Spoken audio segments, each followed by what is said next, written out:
পরি থেকে আসলে লাল পরি হয়ে যাই আমি। আর বেশি ভালো লাগছে আমাদের দুই সুপারস্টারকে পেয়ে। আর আমার কথা যারা ভরসা করবেন তারা কখনোই ঠকবেন না, এইটুকু আমি গ্যারান্টি তো দিতেই পারি। আপনারা কিন্তু চিল্লা ছবিগুলো আমি কথা বলবো না, আমি চিল্লা ছবি ভয় পাই, গায়ে লাগাতে পারবো না। কেমন আছেন সবাই? নিশ্চয়ই ভালো আছেন। আমিও খুব ভালো আছি, কারণ হারলেনের সাথে আসলেই মনে হয় কি একটা পরি থেকে আসলে লাল পরি হয়ে যাই আমি। হারলেনটা এমন যে সবাইকে অনেক রাঙিয়ে তোলে এবং সবাইকে অনেক আনন্দে রাখে। আমরা সুন্দর থাকলে অনেক আনন্দে থাকি। আমার আমার অনেক আনন্দ মনে হয় যে আমি অনেক সাজুগুজু করলে বা সুন্দর থাকলে, ফিট থাকলে অবশ্যই মানুষের আনন্দ লাগে।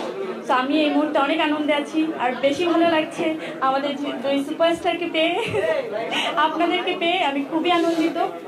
আমার দর্শক ভক্ত যারা আছেন তাদের সবাইকে আসলে